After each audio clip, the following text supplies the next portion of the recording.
street you can see the Lesya Ukrainka Academic Russian Drama Theater.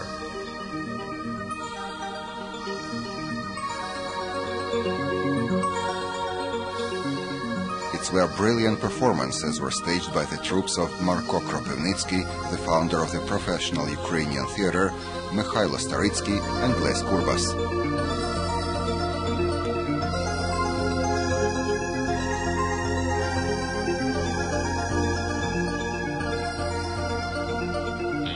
The building of the Taras Shevchenko National Opera and Ballet Theatre was designed by academician Schroeter in the style of French Renaissance and built in 1901.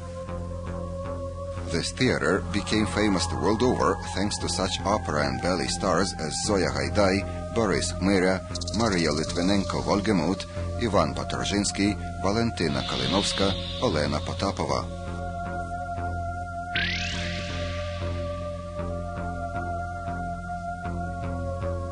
Kiev can be proud of its museums. Now your eye is caught by this building, one of the architectural masterpieces designed by the well-known Kiev architect Horodetsky.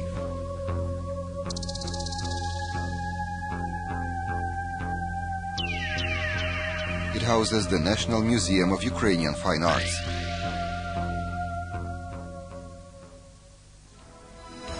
This building houses a complex of unique museums of natural sciences and archaeology belonging to the National Science Academy. The bust monument to the president of the Academy, Boris Paton. This is the building of the Academy's Presidium. Mikhailo Hrushevsky, a great Ukrainian scientist, the first president of independent Ukraine, the Ukrainian People's Republic.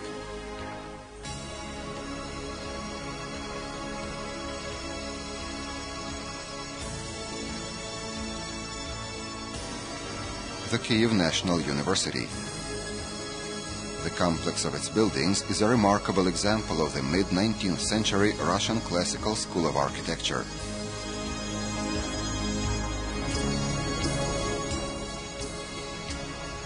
Mikhailo Maximovich, the first rector of the university, professor of botany, a scientist with encyclopedic knowledge, and a friend of Taras Shevchenko, who worked with the university's archaeological expedition.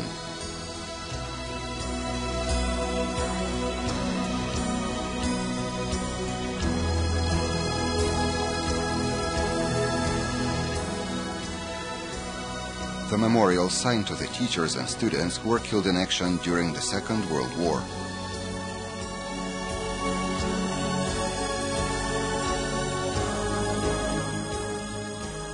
The Kiev University has always been in the center of social and political life of Ukraine and in the vanguard of science.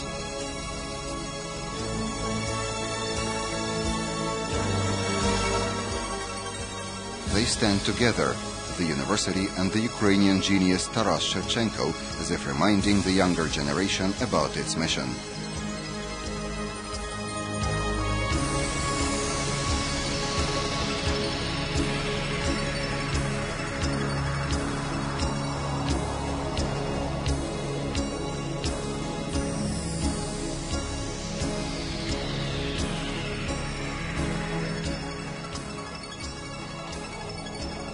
A few minutes' walk from Shevchenko Boulevard stands St. Vladimir's Cathedral, decorated by Vasnetsov, Nesterov, Vrubel, Zamerailo, Kostenko and Pimonenko.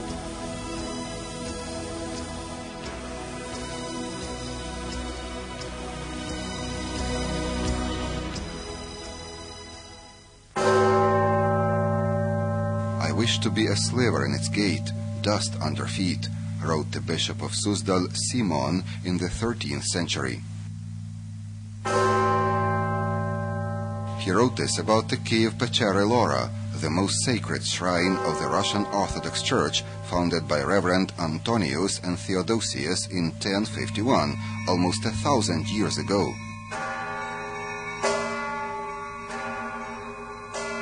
It is the place where Orthodox believers seek good advice or the last refuge, where they come to heal their souls.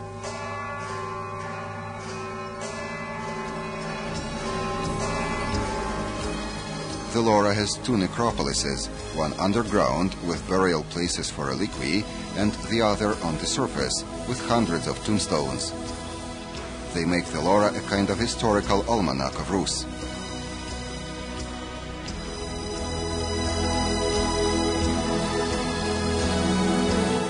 It is the burial place of the founders of Orthodox monasticism, Reverends Antonius and Theodosius of Pecheri, Nestor the chronicler, the author of the Tale of Bygone Years, Alipi, the founder of Russian school of icon painting, Yuri the Long-Handed, the great prince of Kiev and founder of Moscow, Ilya Muromets, an epic hero, and Konstantin Ostrovsky, the menace of Crimean Tatars, Pyotr Stolypin, the great Russian reformer, and many other outstanding sons of this land.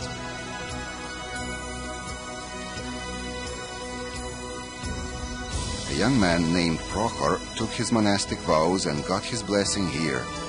Later, he became famous and was canonized as Saint Seraphim of Sarov.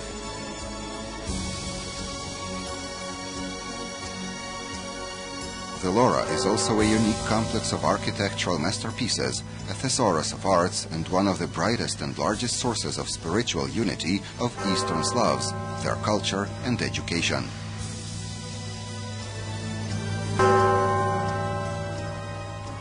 The bells of our history ring over the vast expanses of this ancient land, filling hearts with joy and arousing hope.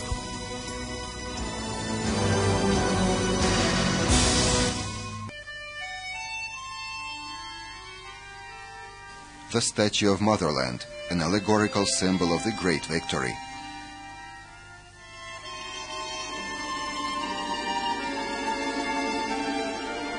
Kiev's largest memorial complex, the Ukrainian State Museum of the Great Patriotic War of 1941-1945, is dedicated to the heroism of millions of Soviet people who defended their motherland. Engraved in gold letters on red granite are the names of hero cities and 12,000 heroes of the Soviet Union who were awarded this title for their feats of arms.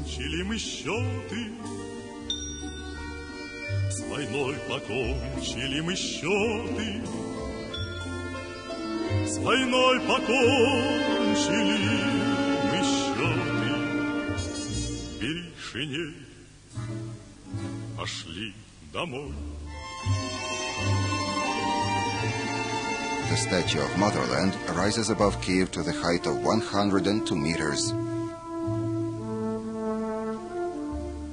Война нас гнула и косила, пришел конец ей самой.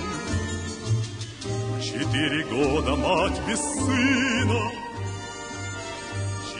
It is the meeting place for veterans of over 1,000 military units that bear the names of the Ukrainian villages and towns they liberated from the Nazis, for veterans of 250 partisan troops.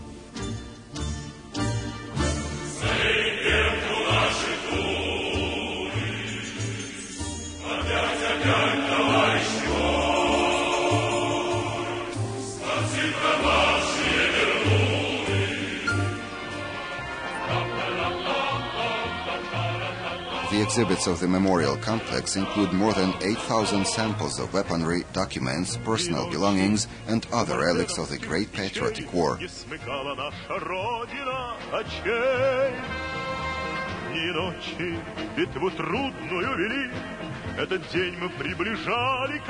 This place is sacred to Kievites. This memorial is also meant for future generations, so that they remember about the horrible tragedy of the Second World War and never let it happen again.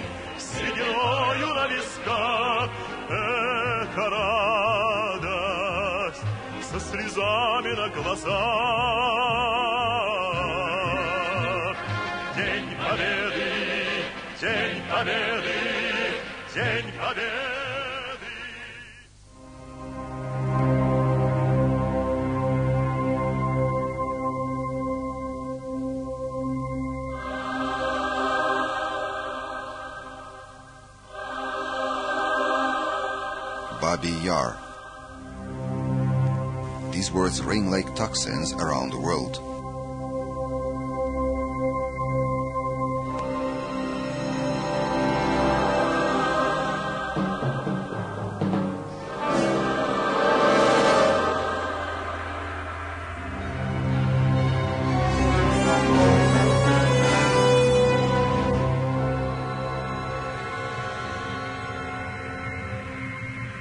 This monument is to 200,000 civilian residents of Kiev and captive Red Army officers and men who were executed here by the Nazi invaders.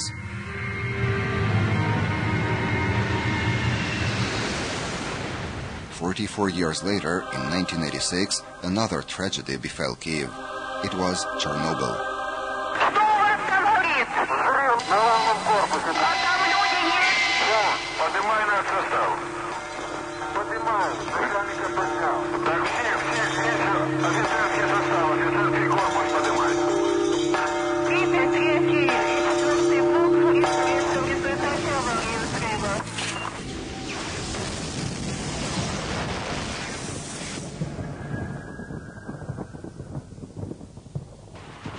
That unprecedented man-made disaster shook the world.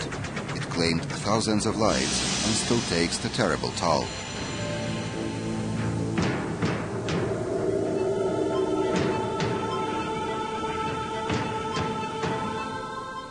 Тільки тіні шістьох спопелілих за всіх у четвертім припадають до віку, волають устами біди, та озвітися ж, люди, якщо ви забули про мертвих, то живим постраждальцям подайте хоч кухоль води, бо ніщо не забудеться, ані імення, ні дати. Ми не тіні, ми душі віднині навік. Kiev reveres the memory of Chernobyl heroes.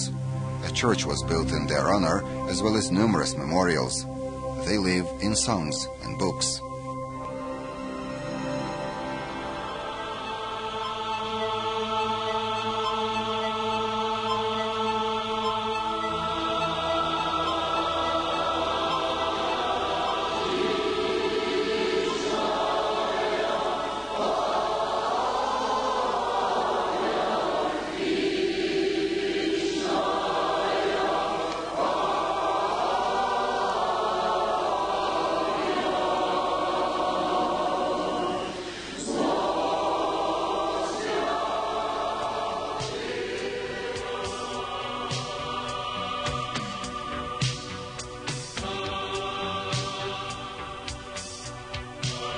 We remember you heroes of Chernobyl, each and every one.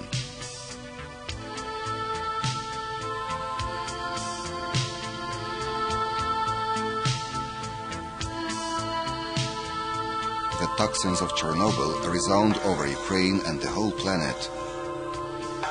Humanity must learn this lesson well. The consequences of another nuclear disaster like that will be unpredictable.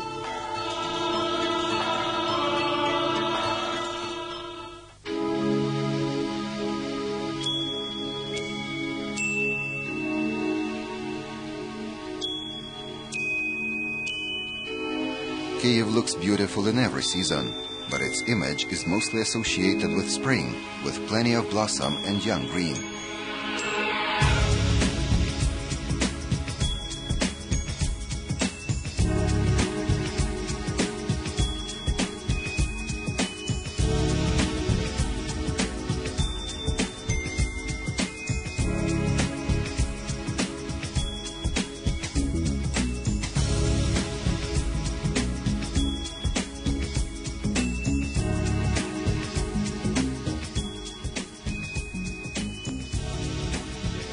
In springtime, residents and guests of the city like to come here to the Central Botanical Garden, a leading European research center engaged in growing and acclimatizing plants.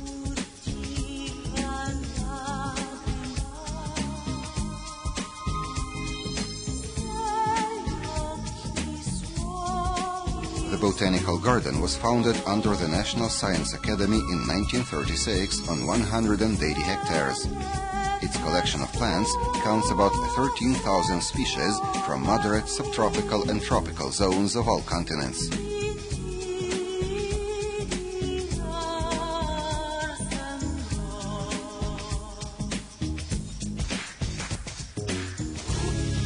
No words can express the emotions evoked by this lavish beauty.